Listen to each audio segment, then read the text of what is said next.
Chapter 1. The 5th year after faking my death. I got cancer. I was about to die. I heard that the aloof and cold heir of the Koo family was about to get engaged. The other party was the girl he had liked for many years. To celebrate, a company under the Koo family posted a giveaway online, randomly choosing one lucky person to receive 1 million. After hesitating for a long time, I quietly left a comment. Happy engagement. Wishing you happiness. An hour later, when the water overflowed from the bathtub, the phone rang. Congratulations. You've won.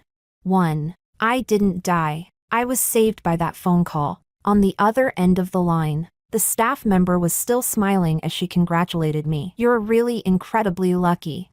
Lucky? Me? I struggled to prop myself up and sit up in the bathtub. The cut on my wrist was a bit too deep. The entire tub had already been stained a pale red. Please leave us a bank account number. We'll transfer the prize money to you within a month. Also, for the next year, you can enjoy discounts at all Koo family-owned businesses. I was supposed to laugh, but when I opened my mouth, my voice was so weak it barely came out. Thank you, but I probably won't be able to use it. There was a 2-second silence on the other end. Then the woman cautiously asked, "Are you all right? Do you need help?"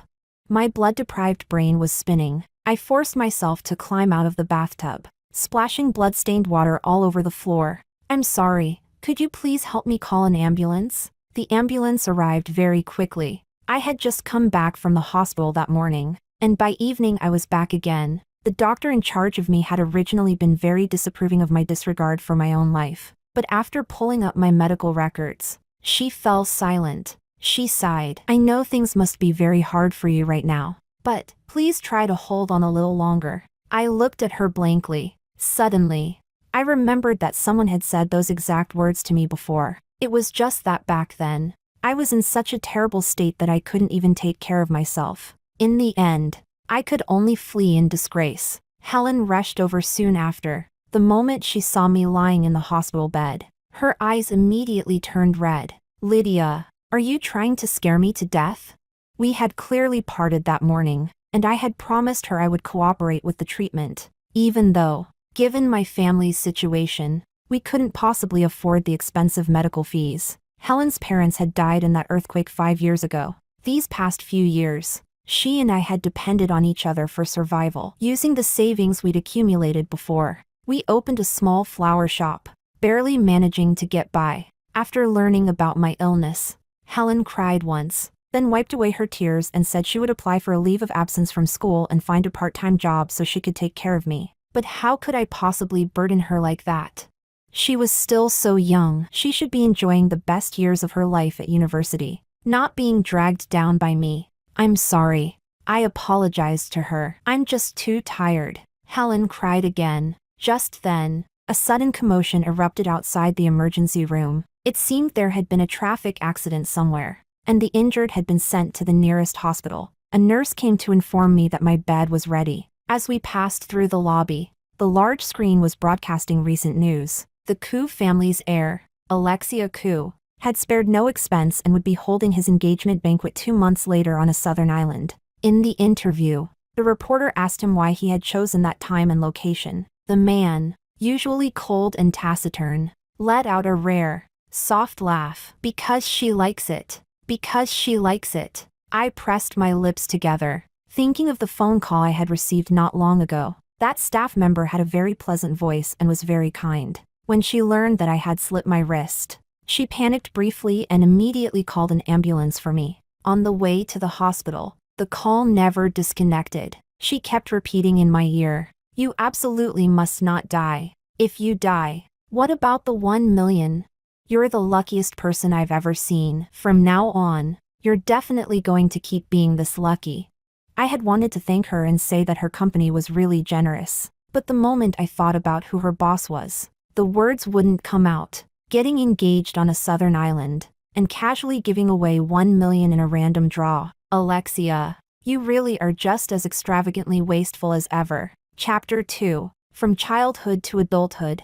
I had always been unlucky. When I was little, a fortune teller once read my fate and said my life would be full of hardships, with shallow bonds to family. At my 10th birthday party, I accidentally fell face first into the cake, contributing my very first infamous moment to everyone's social circle. On the last day of the high school entrance exams, I happened to get my period and suffered from severe cramps. I performed terribly and failed to get into the key high school I had long dreamed of. It seemed that at every crucial turning point in my life, I would mess things up.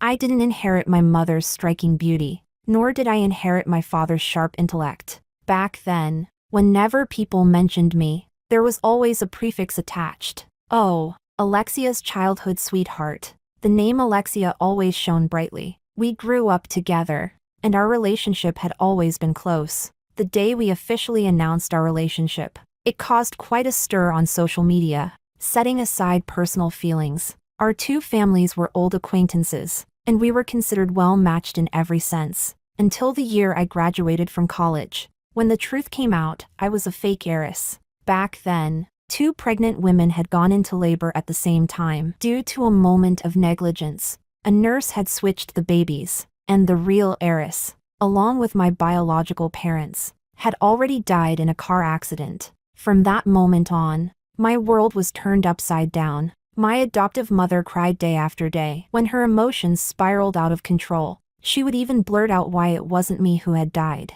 My adoptive father would sigh every time he saw me, gently suggesting that maybe I should move out and live elsewhere for a while. The whispers behind my back, the strange looks from the household staff, one thing after another pressed down on me until I could barely breathe. At that time, my only salvation was Alexia. He never looked down on my identity, nor did he care about the gossip outside. More than once, he openly stood up for me in public. Expensive gifts flowed into my hands like water, as if he wanted to tell everyone that he was still standing behind me. I had scolded him for being wasteful, but Alexia would just hold me, bury his head in the crook of my neck, and rub against me gently. I don't care. Let's see who still dares to talk about you. We were so young back then, naively believing that love could overcome everything, until the Koo family began to apply pressure, forcing him to break up with me. Alexia had only just graduated from college at that time and didn't have much say. During that period,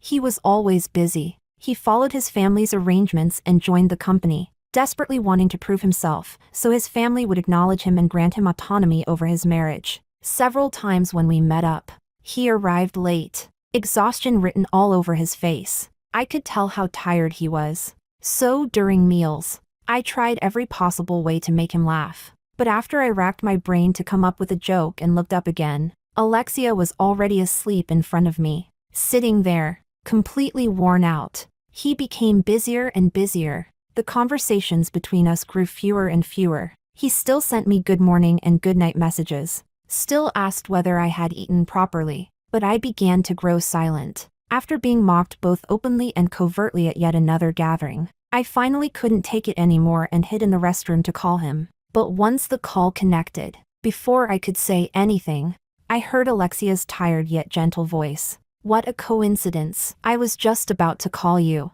He told me that the project he was responsible for had finally been signed that day. It was the first major project he had handled since joining the company, and he had worked overtime nonstop for a whole month because of it. After the successful signing, his father had praised him for the first time in a long while, and his mother had finally softened her stance as well. Noticing that I hadn't said a word, he suddenly paused. What's wrong? Did something happen?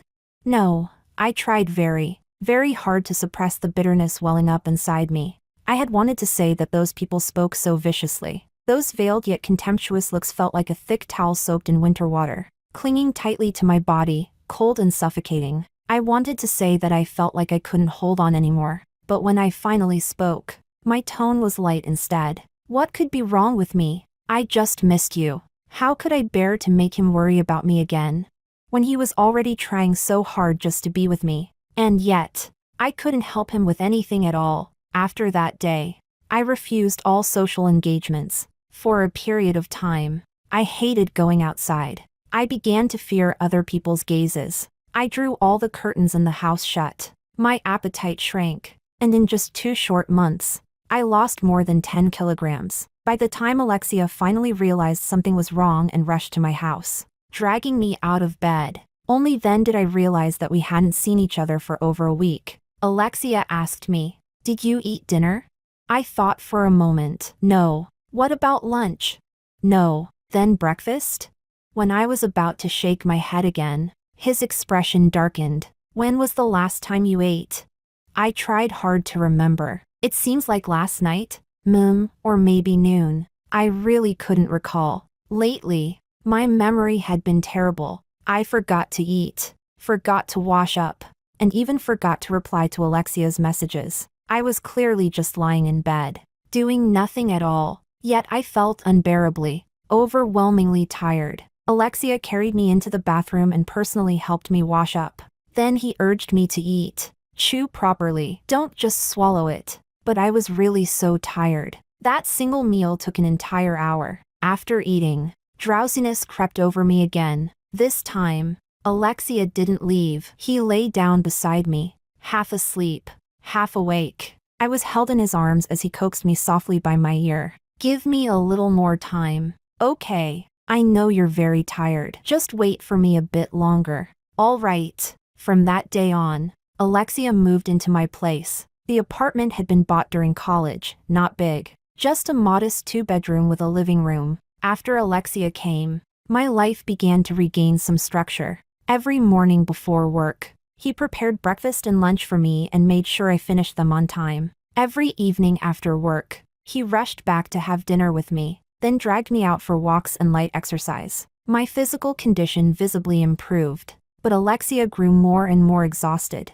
until one day, during a meeting, he collapsed on the spot from hypoglycemia. By the time I rushed to the hospital, Alexia's mother had already arrived. When she saw me, her brows knit slightly. I froze in place, awkward and at a loss. Hello, Auntie. She didn't lash out at me with harsh words. She simply handed me a folder. Inside were profiles of several women she had her eye on for an arranged marriage, each one meticulously detailed, listing their family backgrounds and the connections their families could offer. After all, she had watched me grow up, so she didn't spell things out too bluntly. But I understood her meaning perfectly. What do you have? I had nothing left. While waiting for Alexia to wake up, I thought about many things. For example, the apartment had been bought when I was in college. Would selling it now mean taking a loss? For example, my adoptive parents had raised me for so many years, even though they couldn't accept things right now because of their biological daughter's death. Would they be heartbroken if I left? And for example, Alexia had already done so much for me. If I suggested breaking up now, wouldn't that make me seem heartless? Breaking up. How was I even supposed to bring it up? Time seemed to stretch endlessly at that moment. By the time Alexia finally woke up, I had already made up my mind. The second he opened his eyes and saw me, before he could even lift the corner of his lips into a smile, I spoke first. Alexia, let's break up. Chapter 3. The hospital room fell into silence. After a long while, Alexia slowly propped himself up and sat up. If you take back what you just said now, I can pretend I never heard it. I shook my head. Alexia, let's break up. Another long silence followed. I didn't dare look into his eyes, thinking he must be thirsty after just waking up. I went to pour him a glass of water. After placing the cup on his bedside table, I turned to leave, but he grabbed my hand. Behind me, Alexia asked softly, "Being with me, has it made you very miserable?" I didn't answer. When Alexia lifted his head again, his eyes were already red. In a voice that was almost pleading, he asked me, "Can you hold on a little longer? Can you hold on a little longer?" Just for him, could I hold on a little longer? Alexia, I let out a sigh. He was gripping my hand tightly, yet pushing him away took almost no effort at all. Please let me go. Let me go, and let yourself go too. I had always been an unlucky person. After losing my adoptive parents, I lost Alexia as well. In the period right after the breakup, Alexia was always worried about me. Whenever he saw something I liked, he would still buy it and have someone deliver it to me. When I questioned him, he would say, "Couldn't ordinary friends give gifts to each other?" They could. Of course they could. I turned around and sold everything. I realized this couldn't go on, so I signed up for a rural teaching support program, planning to change my environment and adjust my state of mind. But just a few months after arriving, I ran into an earthquake and nearly lost my life. That earthquake killed many people. In the rubble, I found Helen, her parents and relatives dead, leaving her all alone. She was 8 years younger than me and needed a guardian. So I, one of the survivors, took on the identity of Helen's older sister. Yet even after changing my identity, bad luck still followed me like a shadow. At 27, I got cancer, with little time left. And now, someone was telling me that I was the luckiest person she had ever seen. Chapter 4. 1 million. That really was lucky. When Helen found out, she cried tears of joy. We finally have money for treatment.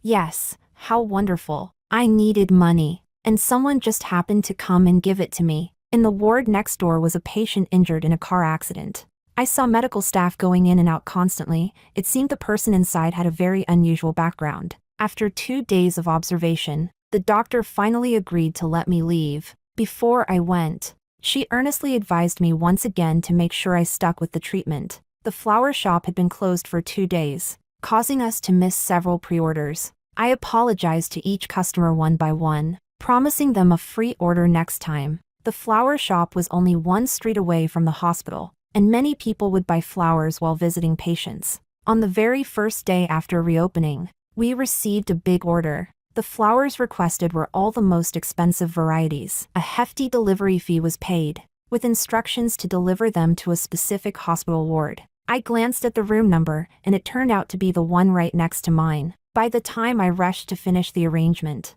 it was already getting dark. When I reached the ward door, 2 bodyguards were standing outside. After checking my identity, they let me in. I pushed the door open. The person on the hospital bed was reading. Hearing the door, he looked over toward me. The moment our eyes met, I froze in place, awkward and helpless, just like I had been years ago. I hadn't expected to see Alexia here. This was our first meeting in 5 years. Yet Alexia seemed not to recognize me at all. He merely glanced at me indifferently, then withdrew his gaze and flipped another page of his book. Put the flowers over there. Seeing me still standing there dumbly, he seemed to think of something. Oh, thank you. His tone was very gentle. Sorry to trouble you. It wasn't until I left the ward that I realized I had bitten through my lower lip at some point. A faintly sweet, metallic taste spread through my mouth. Just then, someone came to visit Alexia. As we brushed past each other, I heard her greet him warmly. How are you today? Feeling any better? Alexia finally put down the book in his hand and looked up at her with a smile. No, I still can't remember. Then what about the engagement banquet 2 months from now?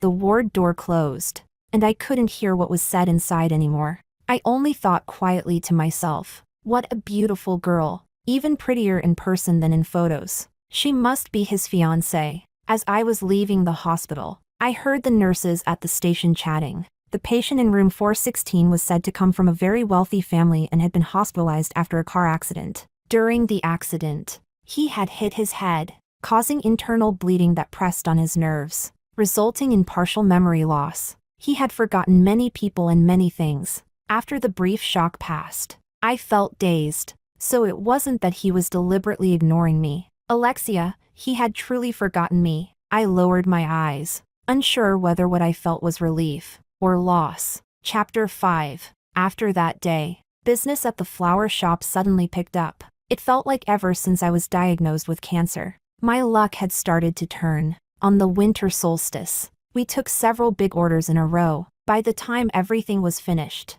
I realized it was already dark. Helen lived on campus and wasn't coming back today. After cleaning up and closing the shop, I hesitated for a moment, then still decided to buy a cake. My birthday falls on the winter solstice. Back when we were dating, Alexia used to joke that every year, when the first snow fell, he knew my birthday was close. This year was no different. By the time I reached the cake shop, it was almost closing time. The clerk looked at me apologetically and said the last cake had just been sold. I felt a bit disappointed but still nodded. Just as I turned to leave, the clerk suddenly took a phone call, then hurriedly called out to stop me. Please wait a moment.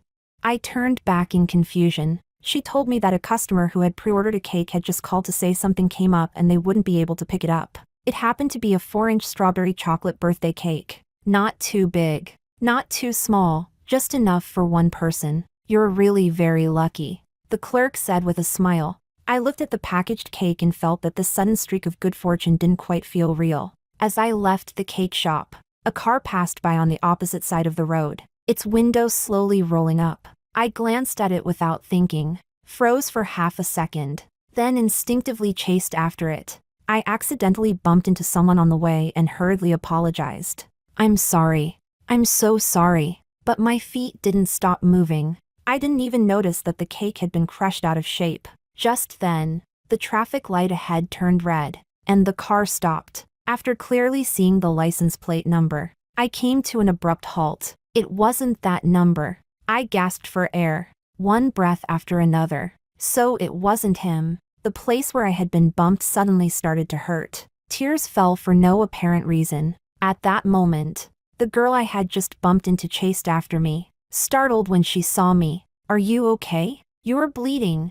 I instinctively looked down. It turned out the old wound had split open again. No wonder it hurt so much. The girl insisted on taking me to the hospital, afraid she might think I was trying to scam her.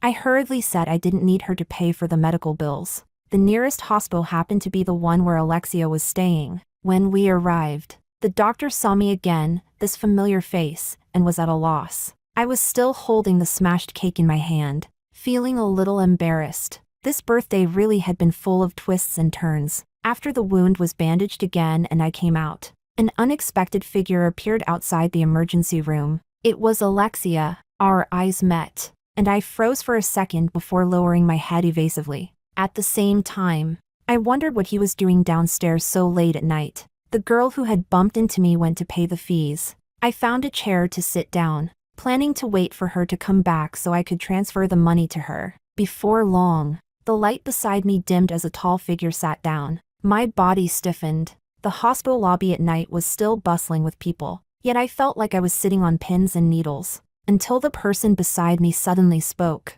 The cake. Huh? I quickly looked up. I saw Alexia raise his hand and point at the cake box I was holding. Why did it collapse? His tone sounded a little regretful. I licked my lips. Feeling awkward, I accidentally bumped into someone. The person beside me fell silent for 2 seconds. Then he spoke again. Is today your birthday? I nodded slightly. Happy birthday. Thank you. He wished me a happy birthday the way one would bless a stranger. Just then, the girl who had gone to pay came back. I quickly pulled her over and transferred the medical fees to her. When I turned around again, I saw Alexia's fiancé, Vicky, coming downstairs as well. Alexia, do you have any awareness of being a patient at all? Why are you wandering around everywhere?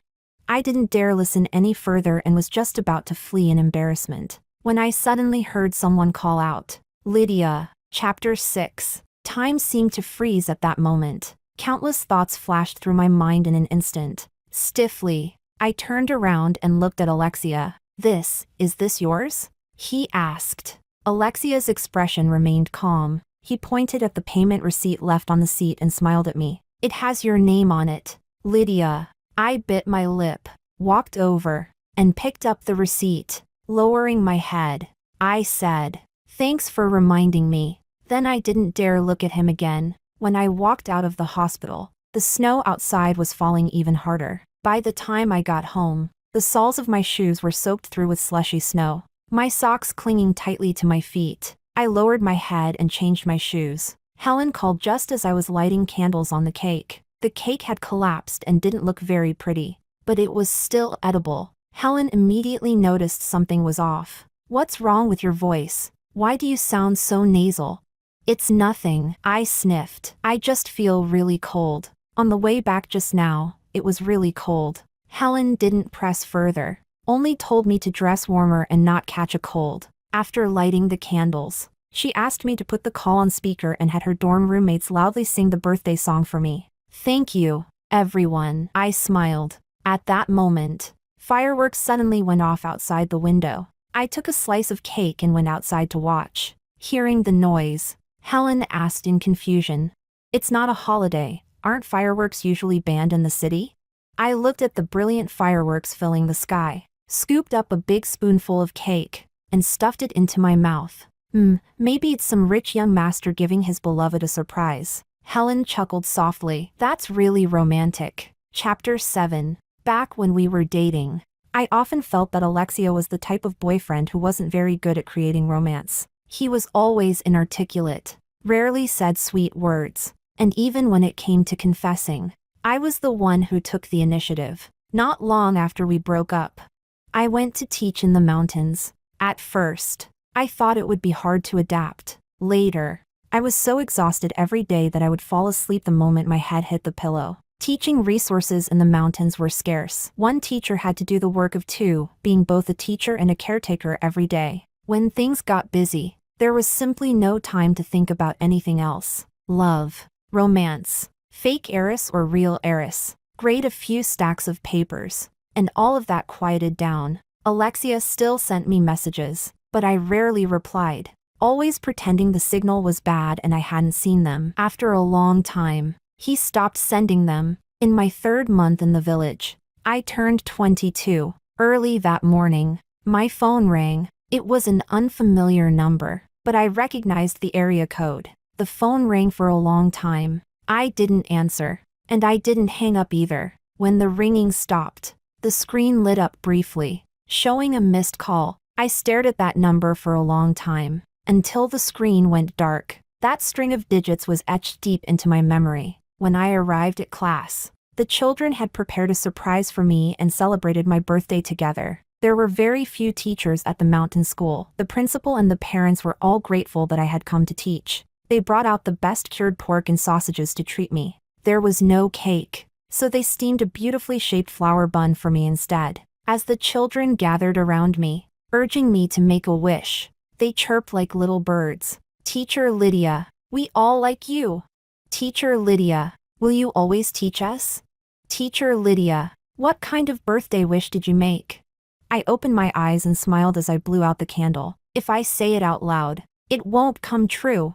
I hoped that these children could always smile this happily. After blowing out the candle, another teacher who had come to teach with me helped take photos for us. This one turned out great. I edited it for you. Go ahead and post it on social media. I took a look at the photo. It really did turn out well. A group of children crowded around me, and I sat in the middle, smiling brightly, not wanting to refuse her kindness. I logged into my social account for the first time in ages and posted an update. In the middle of the night, my phone suddenly chimed twice. A stranger's burner account had left comments. It's been a long time since I've seen you smile this happily. Are you free now?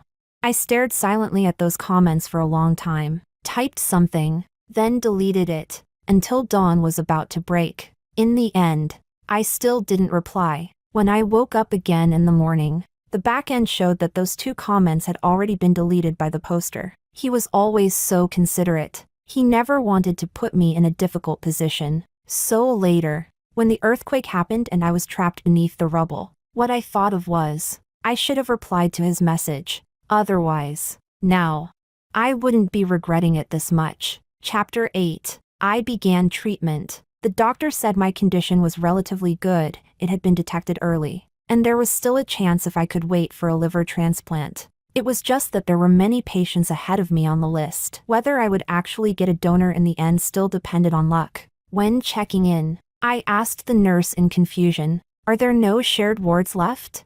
Why was I assigned the same single room as last time?" The nurse was caught off guard by the question and hesitated for a while. "Our hospital is a bit short on shared wards." "Oh, I see. Then there was nothing that could be done. But single rooms are a bit expensive." "It's okay," the nurse said immediately. "You can enjoy a discount." Huh? Seeing my confusion, she continued, "President Ku donated to our hospital last week and also donated a batch of imported medical equipment. You're the lucky winner from before, right? Of course you're eligible for discounted admission." Huh? Back when they notified me that I'd won, they did say that all Ku family-owned businesses would offer discounts, but hospitals count too? Who even comes to a hospital to enjoy an inpatient discount? That said, spending less money was definitely a good thing. So just like that, I was admitted again, into the room next to Alexia's. Alexia rarely left his room. We only crossed paths briefly on the day I was admitted. It was the end of the year, and he seemed to be constantly busy. Several times when I passed by his room, I saw him sitting in front of his laptop, in video meetings. On New Year's Eve, Helen had a gathering with her department and wouldn't be back until very late. While I was sitting alone in my room watching TV, someone suddenly knocked on the door. The moment I opened it, party poppers went off. Amid the shower of colorful streamers, a huge bouquet of flowers was thrust in front of me. "Happy New Year, old coo. The guys came to see you." Before the words even finished, the group saw me and froze in shock. One of them even blurted out, "Holy shit, that's a ghost. What nonsense are you talking about?" Just then, Vicky heard the commotion and came out of the room next door. Seeing a group of people standing at my door, she looked utterly speechless. "Didn't I say it was room 416? It is 416. The group hurriedly checked the room number, only to realize they'd misread it. The hospital avoided the number 4, so there was no room 414. That was how they ended up at the wrong door. The situation turned awkward. At that moment, Alexia also came out of his room. After seeing the people standing outside mine, he went silent for a second, then turned around and went straight back inside. "Hey, old coo, that's not cool," someone complained. "We finally made time to come see you after hearing you were hospitalized. And this is how you react?" Vicky struggled to hold back her laughter. Come in. Come in." I stood there, still a little confused about what was going on. Then Logan, the rich kid who had first said ghost, was the first to react. He turned to look at me. "You're the patient in the next room, right? Looks like you're alone too. Want to join our New Year's get-together?" I instinctively looked at Vicky. She blinked at me. "You're welcome." The group had been just as flamboyant when setting off the poppers, and just as miserable when it came time to clean up the streamers on the floor. I followed them into the room next door, feeling a bit awkward. Alexia's hospital room was the same size as mine. With so many people suddenly pouring in, it instantly felt cramped. Logan was still teasing Vicky. "Vicky, you're running to the hospital every few days like this. Anyone who didn't know better would think you've got a thing for old coo. Get lost." Vicky laughed and cursed lightly. "Even if I did have a thing for him, it'd be for the projects in his hands. Besides, he got into a car accident while coming to my turf to talk business. As the host, shouldn't I show a little concern?" As soon as she finished speaking, the group burst into laughter. Only then did I look at Vicky in surprise, finally realizing I'd misunderstood things all along. So she wasn't the rumored fiancé after all. Back when I was dating Alexia, I knew almost everyone around him. But the people here today, men and women alike, were all strangers to me. It seemed that in the 5 years we'd been apart, he'd made many new friends. I accepted the juice Vicky handed me. After taking a sip, I realized it was peach juice, my favorite. As the group chatted together, the conversation initially revolved around projects and stocks. Later, Logan noticed my silence and deliberately steered the topic elsewhere. They began talking about Alexia's car accident. "Old coo, you really weren't being a bro," Logan said. "You didn't tell any of us when you got into a car accident. If Vicky hadn't slipped up, we'd still be in the dark." Hearing that, Alexia instinctively glanced at Vicky. Vicky immediately felt guilty and quickly shot Logan a look, signaling that she still hadn't signed the contract for Alexia's project yet. This really wasn't the time to offend the client. Fortunately, Alexia didn't say anything in the end. I cautiously glanced at him out of the corner of my eye and took another small sip of juice. "So, what illness does our fellow patient here have?" someone asked. I froze for a moment, then quickly answered.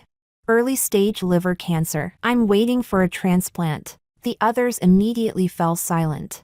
Then all turned to glare at Logan reproachfully. Logan was speechless. Tonight, someone was probably going to have trouble sleeping. I hurried to smooth things over for him. "There's still hope. After the transplant, I can live for a long time." At that moment, Alexia suddenly looked at me. "Is the money enough?" I didn't dare meet his gaze and nodded. "It's enough. I'm very lucky."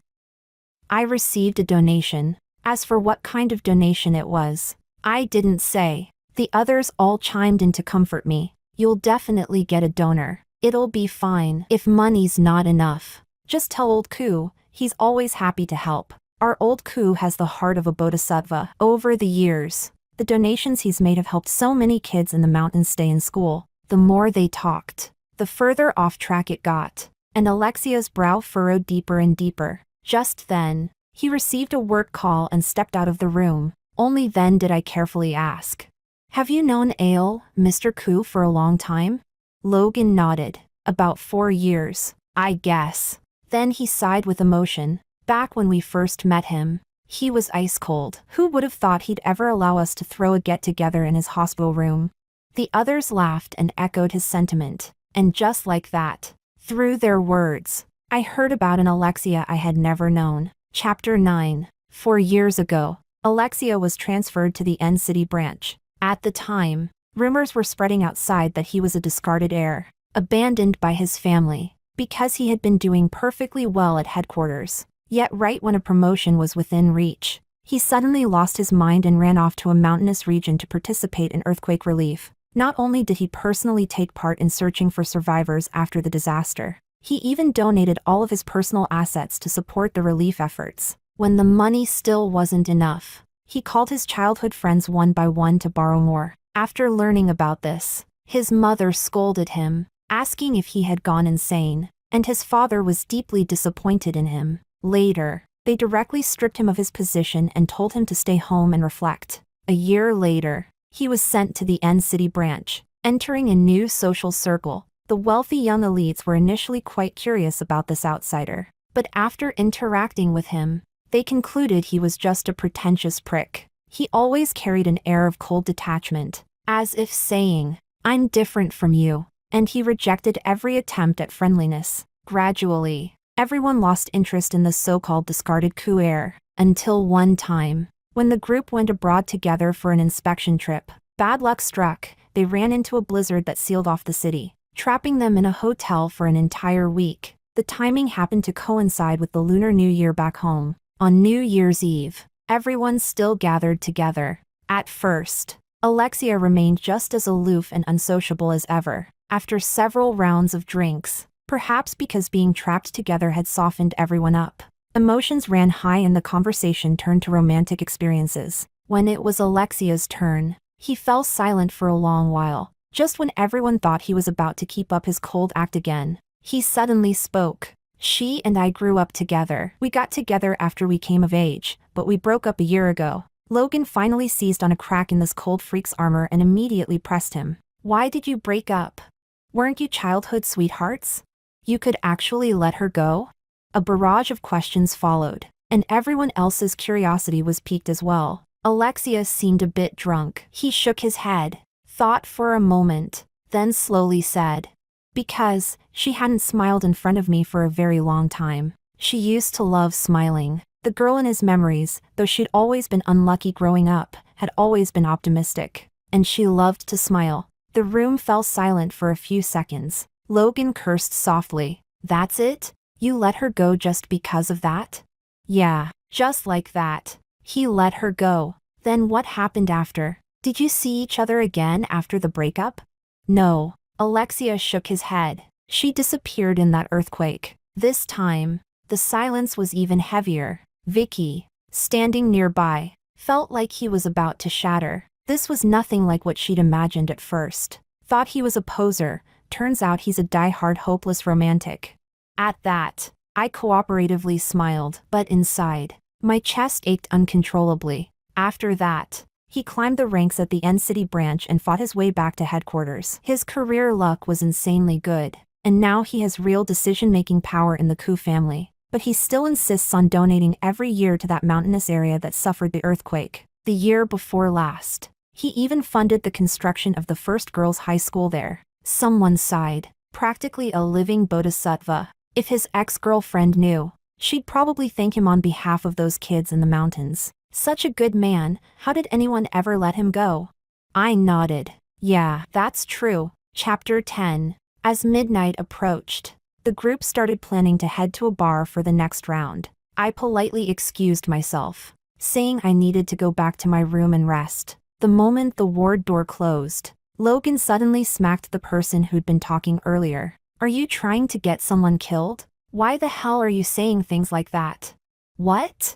The guy was still confused. The others were equally baffled. Logan had been holding it in all night, and now he finally didn't have to anymore. Because he was closest to Alexia, he had seen photos of Alexia's ex-girlfriend. Didn't you see the name written by the door of the next room? I did, Lydia. 2 seconds passed. Wait, that Lydia? The group finally caught on. Holy shit, she's that. The only one who knew the whole truth, Vicky, had been watching everything unfold and was laughing like a maniac. Finally, she didn't have to keep it secret anymore. She'd been suffocating. Damn Alexia, just because he was the client, he'd come up with such a ridiculous request. She had really suffered trying to cooperate with all of this. Chapter 11. As I walked out of the ward, I saw Alexia standing by the emergency stairwell, taking a phone call. He saw me too. Hold on a moment, he said to the person on the other end, then looked at me with some confusion. Is something wrong? No, I shook my head. I just wanted to see what a so-called die-hard romantic looks like. Alexia instantly became very uncomfortable. Don't listen to their nonsense. The next second, midnight arrived. The sound of New Year's fireworks went off right on cue. Alexia opened his mouth, as if he wanted to say something, but I didn't hear it clearly. Taking advantage of the fireworks, I smiled at him. Happy New Year, Alexia. Alexia looked at me in confusion and took a step closer, as if trying to hear better. I took 2 steps back, waved at him, then turned and went back to my room. That night, I dreamed again after a long time about the past. When I first started living with Helen, life was extremely hard. I was busy renting a place, opening a shop, taking care of Helen, and handling her school transfer. Just when life was finally getting back on track, I ran into suppression from competitors. Every few days, the shop would suddenly receive new negative reviews. I was alone in a strange city, bringing along a minor child. At first, I couldn't even understand the local dialect. Later, Helen was bullied at school. When I rushed over, she was standing in the office with her hair in a mess. The teacher told me that she had fought 3 people by herself and hadn't lost. The 3 girls on the other side were even more injured than she was. When their parents arrived, the first thing they demanded was compensation. At the time, I didn't have much money on hand, so I could only lower myself and speak politely. It took a long time before they finally agreed to settle and not give Helen a major demerit. On the way home, Helen followed silently behind me. I was calculating the compensation in my head and didn't say a word the whole way. Just before we got home, Helen suddenly apologized to me. I'm sorry. I embarrassed you. I snapped out of it and hurriedly comforted her. How could that be? You took on 3 people and didn't lose. I'm proud of you. Helen looked up at me with teary eyes. But because I hit people, you have to pay so much money. We weren't well off to begin with. Before she could finish, I firmly rubbed her head. Money isn't something you need to worry about. That's an adult's problem. That's what I said. But at the time, I was only in my early 20s. Hardly a mature adult myself. Later, one time when I completely broke down emotionally, I couldn't help but dial that number I knew by heart. I regretted it the moment the call connected. Just hearing the other side say hello? My tears had already fallen. I tried desperately to suppress my sobbing. There was silence on the other end for a long time. Hello? Alexia asked again. Are you okay? No, Alexia. I'm not okay at all. I miss you, but I don't dare to think about you. I didn't say anything, just listened to the familiar sound of his breathing, until a secretary's voice came through the line, telling him it was time for a meeting. What's wrong, President Koo? It's nothing. Before hanging up, I heard Alexia say one last sentence. Probably a wrong number. After that day, I often dreamed about Alexia. In my dreams, I held his hand and poured out all my grievances. Each time, Alexia listened quietly, gently rubbing my head. So wronged. Huh? But when I woke up, I still had to wipe away my tears and pretend nothing was wrong. Continuing on with life as usual. Chapter 12. I began treatment. At first, the physical reactions brought on by the medication were intense. I could barely eat. When Helen came back for winter break, she found a part-time job nearby so she could take care of me more easily. After that day, fewer and fewer people came to Alexia's ward. It seemed he had truly started focusing on recuperating. Occasionally, when I went to bask in the sun in the hospital courtyard, we would run into each other. By chance, the hospital TV replayed the earlier interview again. At first, Helen only felt that the man on the screen looked familiar. After yet another encounter during a walk, she suddenly pointed at Alexia, realization dawning on her. Hey, aren't you that domineering CEO who's holding an engagement banquet on a southern island? I helplessly rubbed my forehead. What domineering CEO? I'd told her to read fewer web novels on Jihu. Alexia reacted like a celebrity who'd taken off his mask and suddenly been recognized by paparazzi. When nearby passers-by started looking over, the man who'd remained calm and composed during interviews actually took a rare step back. After realizing himself, he nodded awkwardly. Helen became even more intrigued. This is my first time seeing a living, breathing domineering CEO. It's like a novel coming to life. Holding a wedding on a southern island just because your beloved likes it, that's way too indulgent. This time, Alexia's ears truly turned red. After Helen went off to her part-time job, he finally dared to approach me. The bench in the hospital courtyard wasn't very long. The two of us sat at opposite ends. Mr. Koo. I turned to look at him and deliberately asked, after being hospitalized for so long, how come I haven't seen your fiancé come to visit? Alexia Koo stiffened slightly, lowering his voice. He said, she's quite busy. Planning an engagement banquet on an island must be pretty troublesome, right? It's all right. I heard it's because the woman likes it. Yes. I almost laughed. When did I ever say I liked that? Alexia suddenly turned and met my gaze. In the past, she said she liked warmer places. Here we go again. When did I ever? Wait. No. I think I really did say that. I awkwardly looked away, silently cursing how good his memory was. That was almost 10 years ago, and he still remembered it so clearly. Back when we first started dating, I once joked to Alexia, if we're still together 10 years from now, then let's get married. Alexia had thought about it seriously, then asked me, 10 years from now, when exactly? What time? Would January work? As if the moment I nodded, he'd go back and start counting down the days. His eagerness made me laugh. That's still so far away. That's 10 whole years.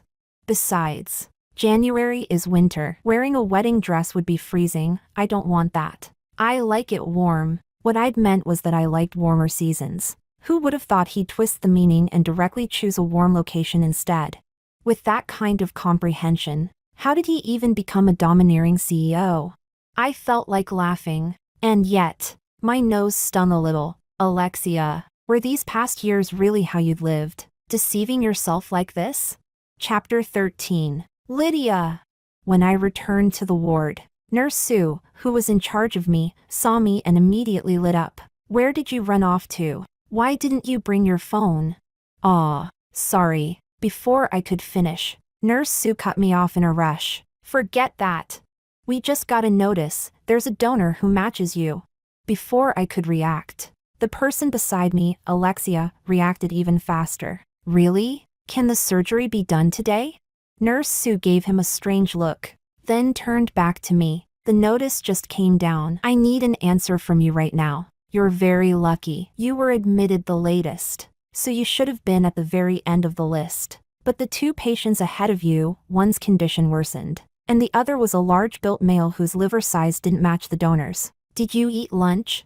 No, I answered instinctively. The medication reactions have been too strong lately. I can't eat. I only had a glass of milk this morning. Nurse Sue glanced at the time and immediately smiled. That's perfect. No need to wait for fasting. Surgery can be arranged right away. Even after she finished speaking, I still didn't quite dare believe it. I instinctively turned to look at Alexia and saw that he looked just like me. So it really was luck. Without hesitation, I said, I'll take the surgery. Because the surgery notice was so sudden, Helen couldn't make it back in time. I told her on the phone to take her time, that everything would be fine. The girl immediately exploded. How could it be fine? I have to see you the moment you come out of surgery.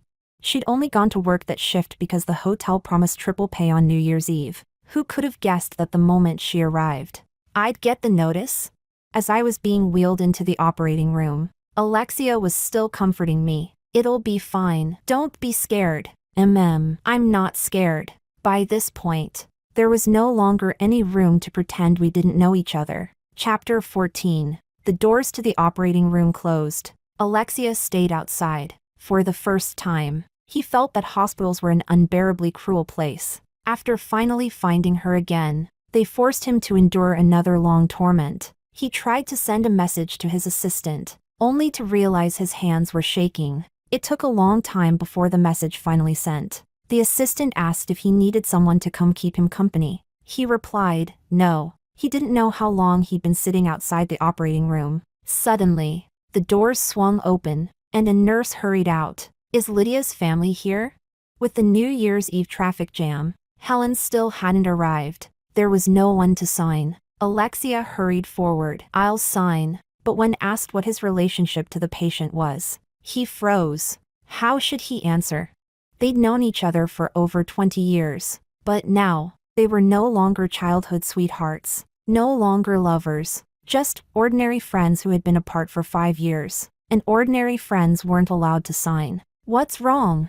At that moment, Nurse Sue finally finished up and rushed over. After understanding the situation, she quickly pulled out a piece of paper from her pocket. The patient prepared an authorization letter in advance. Mr. Koo is allowed to sign for her. In the next second, Alexia signed his name without hesitation. The nurse hurried back inside. Alexia asked Nurse Sue if he could take a look at the authorization letter. It was the first time Nurse Sue had ever seen the Koo president, who had donated to the hospital, red-eyed. The authorization letter had been written in a hurry, but Lydia's handwriting was still clearly recognizable. When he handed it back to Nurse Sue, he noticed a line of small handwriting on the back of the page. Alexia, your disguise is actually really terrible, but it's okay. I miss you too.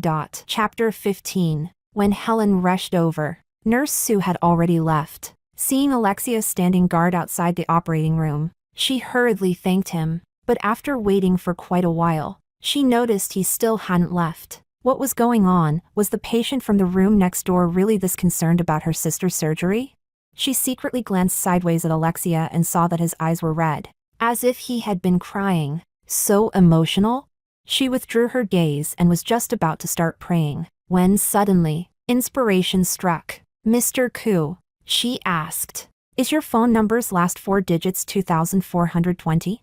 Alexia didn't quite react in time, but he nodded. Helen immediately stood up. She pointed at Alexia, staring at him in shock for a few seconds. So you're the moon? What?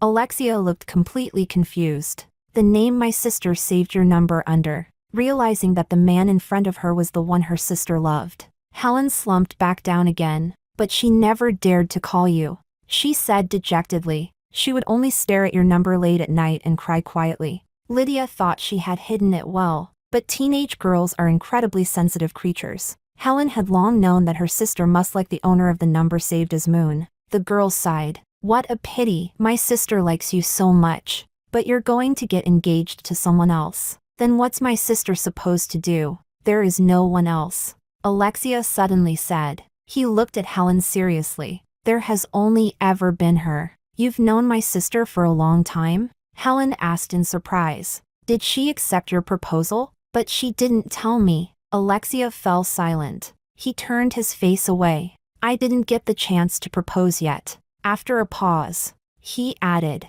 but we grew up together. From a very, very early time, they had already loved each other. Chapter 16. Finally, the operating room lights went out. When I opened my eyes in the intensive care unit, the first thing I felt was the glare of the lights above, making me squint. Then a figure suddenly appeared in front of me, blocking the light. Alexia was still wearing yesterday's clothes. His eyes were bloodshot from staying up all night. He looked a bit disheveled. I wanted to laugh at him, but I couldn't. The anesthesia had worn off. It really hurt. Seeing me staring straight at him, Alexia pressed his lips together. I had a fight with Helen to snatch this visiting slot. Wait, you fought with a kid? How childish can you be? This concerns the most important matter of my life. I had to be serious. Huh? How did this get brought up again? Listen to me carefully. All right. Fine. So we communicated silently like that. To the nurses outside. It looked like Alexia was strangely talking to himself. Helen told me that I haven't proposed yet. I blinked. Alexia suddenly grew a little awkward. Just then, something seemed to happen outside. There was a burst of noise. But the ICU was much better soundproofed than the regular wards. And it didn't disturb us at all. Alexia took out his phone and glanced at the time. Then he smiled. It's already the Lunar New Year. He smiled as he spoke to me. The 10th year has arrived. End of main text. Extra Alexia. Chapter 1. In the first month after the breakup, Alexia would often wake up in the middle of the night, after realizing Lydia wasn't beside him anymore. Only then would it hit him, they had already broken up. At first, he couldn't adapt. Whenever he saw something Lydia liked, he would still buy it and have it sent to her, until his assistant told him that Lydia had sold everything. He thought about it for a while. Then he started transferring money directly into her bank account. Later on, Lydia stopped replying to his messages altogether. She went to teach in the mountains. Alexia could no longer see her at all, nor could he manufacture chance encounters anymore. He worried about her constantly, worried about whether she was eating well, whether she was sleeping well, all by herself out there. On Lydia's birthday, he used a newly changed SIM card to call her early in the morning. The ringing tone went on for a long time. Lydia didn't answer. So Alexia, being considerate, didn't call again. But late that night, he accidentally came across her post. In the photo, Lydia was smiling so brightly. So it turned out that after leaving his side, she could smile this happily. Alexia let out a bitter smile. Chapter 2. When the earthquake happened, Alexia received the news immediately. Without the slightest hesitation, he canceled the meeting scheduled for the next morning and rushed there overnight. Lydia was teaching at the only school in that area. By the time he arrived, disaster relief operations were already underway. It was the first time he truly saw what hell on earth looked like. Countless families displaced. Corpses scattered throughout the rubble.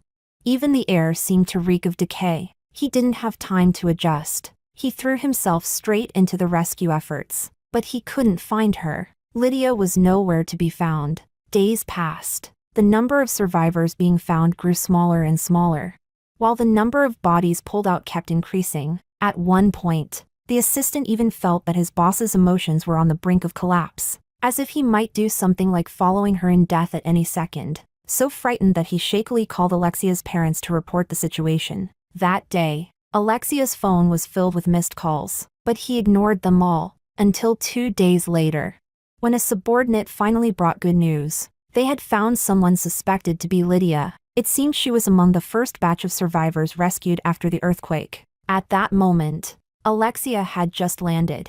They almost passed by each other. On the surveillance footage, Lydia was with a little girl and didn't appear to be seriously injured. The assistant asked him if they should send people to track her down using the footage. Alexia stared at the figure he had longed for day and night on the screen. For a long time, it was as if all the life had been drained from him. His whole body suddenly sagged in defeat. Forget it. Let her go. Extra Alexia. Chapter 3. The moment the call connected, Alexia already knew who was on the other end. This was the new number he had changed to after the breakup. His private line. The only person who knew this number was her. He said, "Hello?" There was no response from the other side. Faintly, he could hear suppressed sobbing. He held back for a very, very long time. But in the end, he still couldn't. Are you okay? Why would she call him while crying? And why, after the call connected, would she say nothing at all? Had she been wronged? At that moment, the secretary suddenly came in to inform him it was time for the meeting. All the shareholders had already arrived. It was his first day at the branch office. He needed to leave a good impression. The phone remained silent. He let out a soundless sigh. What's wrong, President Koo? It's nothing. Probably a wrong number. But deep down, he was hoping that the call would come again someday. Chapter 4. The flower shop had been closed for 2 days. She was sick. Cancer. After reuniting with her, Alexia kept finding excuses for himself. Just to look at her once, without disturbing her. Just to give her some money, she needed it. Just to create a little luck for her, without getting close. Just to. There were no more justs. He simply missed her, when the distance between them was nothing more than a hospital wall. Alexia felt himself growing more reckless, more greedy. A car accident with memory loss. A chance encounter in a hospital. In the past. These were things he wouldn't even glance at in a TV drama. And now, he was acting them out with absolute seriousness. On Lydia's birthday, he had already reserved cakes at all the nearby bakeries. He knew she had been very busy lately and would definitely get off work late. But that was fine. It was her birthday. He would make her the luckiest one. Through the cake shop's glass window, he watched Lydia happily accept the cake. Sitting in the car, he couldn't help smiling too. Then, out of a moment of greed, he pressed the window button too late. Lydia noticed the car across the street, even though he had already changed the license plate number. After freezing for half a second, she immediately chased after it. Alexia instinctively told the driver to speed up. The driver was about to say that the light ahead was red. Wait! Stop! Lydia had bumped into someone. The car stopped at the red light. Lydia finally saw the license plate number clearly and stopped running. From that distance, Alexia couldn't see her expression. He only saw, in the rearview mirror, that small figure, which, at that moment, looked heartbreakingly pitiful. He let out a sigh. The cake must have been ruined. Silly girl. Chapter 5. Alexia. Die hard romantic. Wake up! Someone beside him shook him hard. Alexia opened his eyes groggily. Only then did he remember. This was the 7th day they'd been trapped in the hotel because of the blizzard sealing off the city. It's midnight. Hurry up and make a wish, Logan said. Even though we're abroad, let's still follow our domestic traditions. But Alexia only felt his head heavy and dazed. What wish? You're asking me? How would I know what you want to wish for? Alexia narrowed his eyes and thought for a long while. Then, I'll wish that she'll always be very lucky. Damn, truly a die-hard romantic. The others burst into laughter. In the end, Alexia laughed too. He just didn't know where that she of his was now, or whether she was living well. Who could have imagined then that they would meet again in the future? In the 10th year of her wish. Chapter 6. 22-year-old Lydia thought she was the unluckiest person in the world. 27-year-old Alexia hoped that she would be the luckiest person of all.